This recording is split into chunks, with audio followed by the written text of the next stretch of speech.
Sir definitely उस समय ये होता था कि इंटरनेट बंद हो जाता था। उस समय जितनी भी बुक्स हुआ करती थी उसका इस्तेमाल करती थी और प्रीवियस जो मटेरियल जो होता था उसको रिवाइज़ करती थी। उस समय कोई नया मटेरियल नहीं पढ़ती थी। इसकी शुरुआत कैसे होती? जैसे मैं हूँ, मुझे अब यूपीएससी करना, हालांकि हो नहीं पाएगा मुझे यूपीएससी करना, अधिकारी बनना है, तो कहाँ इसकी शुरुआत कैसे करेंगे? कई बार हम लोग जो यूपीएससी क्लियर कर चुके हैं उनसे मिलते हैं तो कई बार बोलते हैं कि एनसीईआरटी ठीक तो है, अवेलेबल है मटेरियल, लेकिन उसकी जो भाषा है वो व्यवधान उत्पन्न करती है, लैंग्वेज बैरियर हो जाता है एक प्रकार से, तो उसको कैसे टैकल करें? कोई ऐसा सवाल था जो फिर अब घर में जाकर आपने मम्मी पापा से बताया हो, फिर हंसी आई हो, कुछ ऐसा सवाल कुछ? नमस्ते स्टूडेंट, लाइव देख रहे हैं और आज हमारे साथ प्रसन्नजीत कौर मैम है जिनका यूपीएससी में 11वीं रैंक के साथ हाईएएस के पद पर चयन हुआ है। तो सबसे पहले मैम आपको ढेर सारी शुभकामनाएं। Thank you sir. खास बात यह है कि मैम जम्मू के पुंछ ज़िले से आती हैं, जो कि एक संवेदनशील जगह आती है, और वहाँ रहकर पढ़ाई करना अपने आप पे एक बड़ी बात होती है। मैम आपने आई थिंक घर से ही पढ़ाई रहकर सेल्फ स्टडी की है? हाँ जी सर, मैंने सेल्फ स्टडी किया, मैंने किसी कोचिंग को इस्तेमाल नहीं किया था। तो ऑनलाइन प्रयोग करते थे आप लोग? जी सर, ऑनलाइन जो भी कोचिंग मटेरियल होता था या जो भी मतलब वेबसाइट पे फ्रीली अवेलेबल होता था उस मटेरियल का ज़रूर इस्तेमाल किया है। जैसे हम लोग जितना जानते हैं कि कई बार खबरें आती हैं कि पुंछ में इंटरनेट सुविधा बंद हो गई है, लगातार खबरें आती थी जब कोई आतंकवादी घटना होती थी कुछ भी, तो उस दौरान कैसे आप इसको? ये एक मंजिल है तो रास्ते भी होंगे, और एक मेंटर भी जो मुश्किलों को आसान बना दे। नतीजे संयोग नहीं होते, दूसरों से बेहतर स्कोर होते हैं। GS Score, an institute for civil services.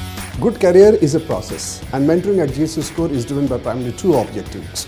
One is empowerment and another is excellence. This is what we are known for. कामयाबी की राह पर 1000 से भी ज्यादा निशान। GS Score।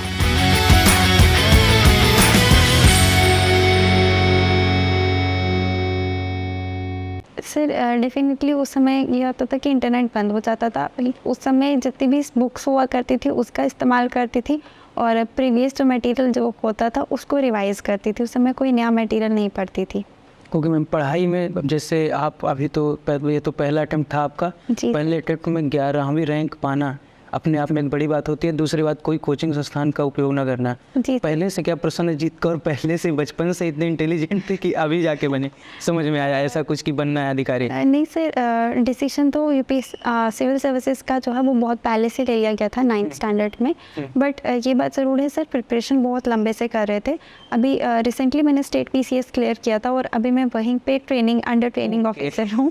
और तो ये कह सकती हूँ कि स्टेट PCS को क्लियर करने का एक हेल्प था, क्योंकि यूपीएससी से पहले अगर उसका एक्सपीरियंस हो जाए तो आप बहुत प्रिपेयर्ड हो जाते हैं। उसने कहीं ना कहीं मदद भी किया होगा? डेफिनेटली सर, हर स्टेज पे, चाहे वो प्रीलिम्स हो, मेंस हो, इंटरव्यू हो, क्योंकि वो एक्सपीरियंस भी यूपीएससी की तरह ही होता है। और जबकि एक बार पहले एक्सपीरियंस ले लिया था तो यूपीएससी में थोड़ा सा आसान हो गया था। तो इसकी शुरुआत कैसे होती? जैसे मैं हूँ, मुझे अब यूपीएससी करना, हालांकि हो नहीं पाएगा मुझे यूपीएससी करना, अधिकारी बनना है, तो कहाँ इसकी शुरुआत कैसे करेंगे? सर इसकी शुरुआत एनसीईआरटी से करनी चाहिए। पर्टिकुलरली मैं कहूँगी कि 6 से 10th की एनसीईआरटी बहुत इंपॉर्टेंट है। उसके बाद स्टैंडर्ड बुक्स का इस्तेमाल किया जा सकता है और करंट अफेयर्स को आप पढ़ के और अच्छे से रिवाइज करके यूपीएससी क्लियर कर सकते हैं। एनसीईआरटी अहम भूमिका निभाता है?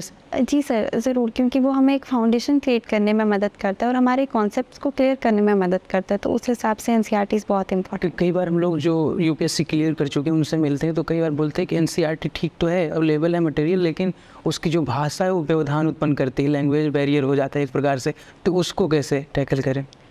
सर मेरे अकॉर्डिंग तो ऐसा नहीं होता है, क्योंकि एनसीईआरटीज़ ऐसी चीज़ें हैं जो हमने अपने स्कूल डेज़ में पढ़ी होती हैं और जब हम दोबारा उसे पढ़ते हैं तो हमारे कंसेप्ट ही और क्लियर होते हैं। तो मुझे तो ऐसा नहीं लगता सर। ओके, जैसे आपने पहले प्रीलिम्स दिया होगा फिर मेंस, तो क्या मेंस की जो तैयारी है प्रीलिम्स के पहले ही शुरू कर दी थी या प्रीलिम्स क्लियर होने के बाद फिर मेंस की तैयारी?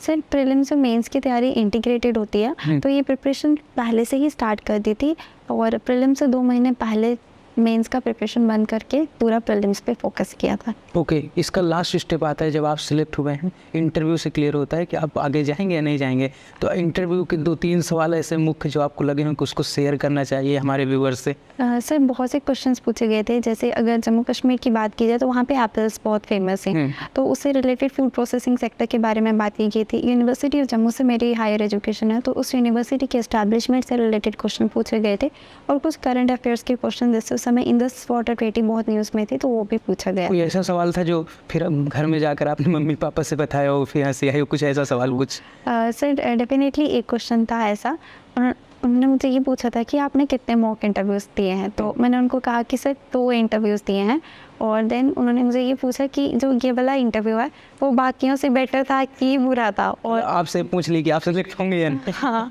और मैंने बताया सर ये अच्छा है, और उस समय सब हंसने लगे।